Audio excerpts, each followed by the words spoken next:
Brought to you by Haier, world's #1 home appliances brand.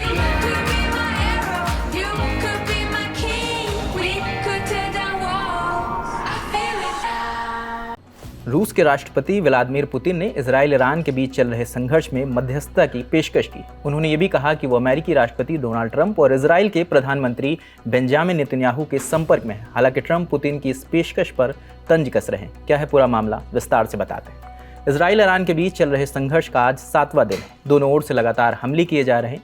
इसी बीच 18 जून को रूस के राष्ट्रपति व्लादिमीर पुतिन ने इस संघर्ष को समाप्त करने में मध्यस्थता करने की पेशकश की है। एसोसिएटेड प्रेस की रिपोर्ट के मुताबिक पुतिन रूस के सेंट पीटर्सबर्ग में इंटरनेशनल इकोनॉमिक फोरम में ग्लोबल न्यूज़ एजेंसीज के सीनियर एडिटर से बात कर रहे थे। इस दौरान उन्होंने कहा, मॉस्को एक ऐसे समझौते पर बातचीत करने में मदद कर सकता है जिससे तेहरान को शांतिपूर्ण न्यूक्लियर प्रोग्राम को आगे बढ़ाने की अनुमति मिल सके, साथ ही इजराइल की सुरक्षा से जुड़ी चिंताओं को भी दूर किया जा सके। रॉयटर्स की रिपोर्ट के मुताबिक इस दौरान पुतिन से यह भी पूछा गया कि ईरान के सुप्रीम लीडर अयतुल्ला अली खमनई को मारने की बात हो रही है। अमेरिकी राष्ट्रपति ट्रंप भी कह रहे हैं कि वो जानते हैं कि खमनई कहाँ हैं, लेकिन वॉशिंगटन अभी उन्हें नहीं मारेगा। इस पर आप क्या कहते हैं? जवाब में पुतिन कहते हैं, मैंने खमनई की हत्या की संभावनाओं के बारे में बातें सुनी हैं, लेकिन इस पर हम चर्चा नहीं करना चाहते। हम देख रहे हैं कि आज ईरान में इंटरनल पॉलिटिकल प्रोसेस की जटिलताओं के बाद भी वहाँ के राजनीतिक नेतृत्व के साथ लोग एकजुट हैं। वो आगे कहते हैं, सभी पक्षों को शत्रुता समाप्त करने के लिए एक ऐसे तरीके की तलाश करनी चाहिए जिससे ईरान में शांतिपूर्ण न्यूक्लियर एनर्जी के अधिकार और इजराइल के यहूदी राज्य की बिना शर्त सुरक्षा के अधिकार दोनों सुनिश्चित किए जा सके। पुतिन ये भी कहते हैं कि अमेरिकी राष्ट्रपति डोनाल्ड ट्रंप और इजराइल के प्रधानमंत्री नेतन्याहू के वो संपर्क में हैं। उन्होंने ईरान इजराइल संघर्ष को सुलझाने के लिए दोनों से बात की है। दोनों को सुनिश्चित भी किया है कि ईरान का न्यूक्लियर एनर्जी का एक्सेस बना रहना चाहिए। पुतिन ये भी कहते हैं कि इजराइल के हमलों के बीच ईरान की अंडरग्राउंड यूरेनियम इनरिचमेंट फैसिलिटी अभी भी बरकरार है।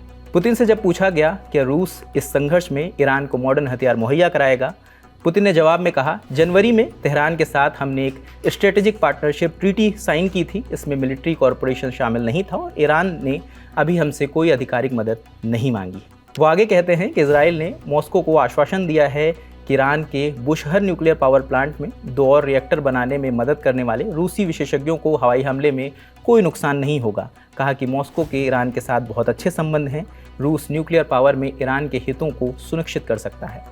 एक और पुतिन युद्ध विराम ट्रंप और नेतन्याहू के संपर्क में होने की बात कह रहे हैं। वहीं दूसरी ओर ट्रंप कह रहे हैं कि पुतिन पहले खुद की मध्यस्थता करें। रूस यूक्रेन बहुत बेवकूफ है। अगर मैं राष्ट्रपति होता तो ऐसा कभी नहीं होता। आप लोग इससे सहमत हैं, है ना? अगर मैं राष्ट्रपति होता तो ऐसा कभी नहीं होता। और मैंने कल उनसे बात की। उन्होंने वास्तव में मध्यस्थता में मदद करने की पेशकश की थी। मैंने कहा, मुझ पर एक एहसान करो, आप पहले खुद मध्यस्थता करो।